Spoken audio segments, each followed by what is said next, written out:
Bonjour, voici aujourd'hui le sixième hack mémoire, le hack de février. Alors, on va aujourd'hui parler du schéma heuristique. Alors, à votre avis, qu'est-ce que c'est un schéma heuristique? Ça a l'air bizarre ce mot. Eh bien, je vous aide déjà un peu en vous le disant, en vous le donnant en anglais. En quoi consiste le mind mapping?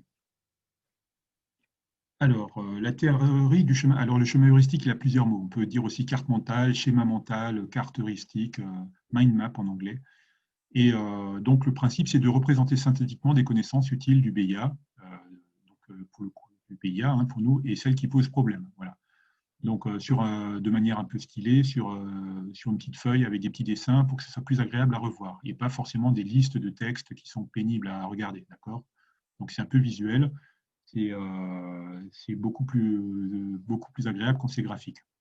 Le principe, c'est de partir d'un sujet central, donc ici, ça va être le BIA, hein, au centre, et ensuite, on en tire des branches thématiques, des sous-branches, et enfin, on y griffonne des mots, des formules, des schémas, des pictogrammes, plein de petites informations comme ça.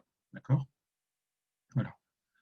Alors, en pratique, qu'est-ce qu'on va faire? Donc, moi, je vais distribuer, alors j'essaierai de vous le mettre en téléchargement, mais je vais distribuer une feuille A3, d'accord, qui permettait de dessiner dessus, de rajouter ces informations dessus, mais sinon vous pouvez prendre une feuille A3 ou A4, hein, donc double feuille de papier machine à écrire ou une feuille simple, et puis vous écrivez là-dessus tout ce qui est difficile à retenir. Vous n'écrivez pas tout, c'est juste les choses qui sont difficiles à retenir, d'accord. Donc vous avez cette feuille toujours sous la main, et vous la complétez au fur et à mesure quand les cours avancent, quoi. Voilà.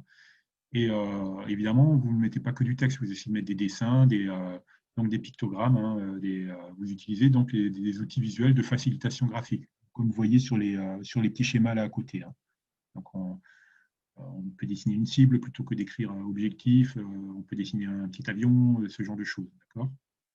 Donc, durant les révisions, donc il faut tout le temps l'avoir sous la main et vous pourrez, donc oui, lors de votre révision, vous aurez cette feuille, voilà, et lors des révisions finales, et ce sera super pratique parce que vous aurez tout sur la même feuille. Tout ce qui était un peu difficile, vous pourrez rajouter des infos comme ça, d'accord, ou en enlever. Voilà, donc c'est un peu l'objectif de la mind map.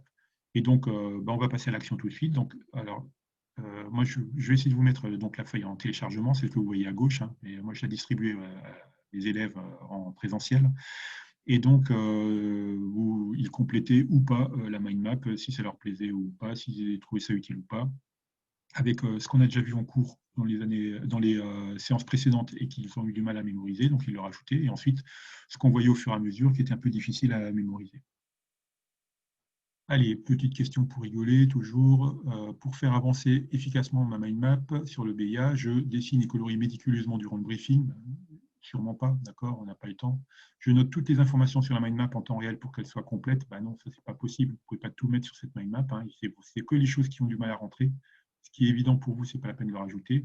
Vous griffonnez rapidement une formule ou un schéma et c'est ça, d'accord. Et vous écrivez bien serré afin de pouvoir recopier un maximum d'informations non plus, d'accord. Il faut qu'elle soit aérée, il faut que ce soit agréable, d'accord. Voilà, donc on passe en mode Jedi. Et donc moi, je vous ai donné un exemple de carte heuristique sur une feuille A3 pour démarrer, mais vous pouvez prendre une autre feuille si vous voulez. Donc vous par contre, je vous conseille déjà pour ces vidéos, à chaque fois d'avoir une feuille blanche et de noter, d'avoir la même feuille, hein, qui sera plus blanche forcément, et de noter les petites choses qui sont un peu difficiles. Vous pouvez en faire une par matière si vous voulez, ou vous pouvez en faire une pour tout le BIA, quoi. Et vous notez la petite formule qui ne rentre pas, la petite info que vous risquez d'oublier. Voilà. Normalement, il n'y a pas grand-chose à noter à chaque fois. Alors évidemment, il va arriver que vous n'ayez pas le réflexe de le faire en séance. Et ben, dans ce cas-là, vous le compléterez le soir même ou plus tard quand vous vous en rendrez compte, quoi. D'accord. Il faut vraiment que cette feuille, elle est notée, elle est collectée toutes vos petites difficultés comme ça. C'est comme ça qu'elle vous servira le plus et vous serez content de l'avoir fait, je vous garantis, quand vous arriverez aux dernières semaines avant l'examen. D'avoir cette feuille-là, ça vaudra vraiment son pesant de cacahuètes. Voilà. Son pesant d'or.